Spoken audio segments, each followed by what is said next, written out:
My name is Ryan Dust. I own and operate Dust Logging LLC out of Effingham, Illinois. And we do mostly select cut hardwood timber all over the central part of Effingham. March of 2020, we bought a Terramac RT9 with a dump bed on it. And we was doing kind of like a pre-hauler, cutting logs, loading them, hauling them out. I really wanted a machine that could drag them out tree length. Basically, I got away from the short bed on it because you got to cut them and actually haul them out on that.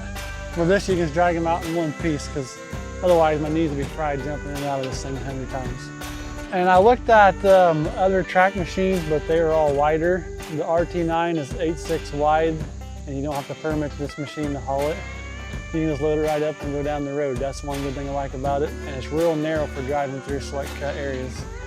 And it does very well on soft ground. It has minimum ground disturbance. You won't hardly even see your track most of the time when you're driving. It just kind of presses the weeds down and the leaves, and that's about the most you get. And it stays on top, and when you turn it, don't wad up a whole bunch of stuff. It does real good at that. We've been pulling out this bottom, and the trees are averaging between 450 and 750 a piece. And we're taking one tree at a time through like some wet, boggy marsh stuff.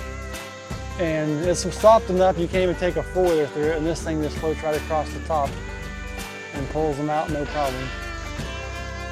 When I first got the RT9 and realized I wanted to do a grapple system on it, I started out, I was going to build my own arch and all that stuff.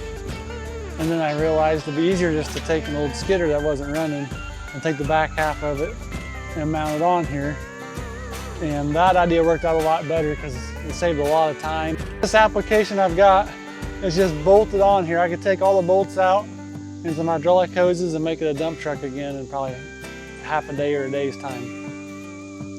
So there's no permanent altercations to the frame or the truck.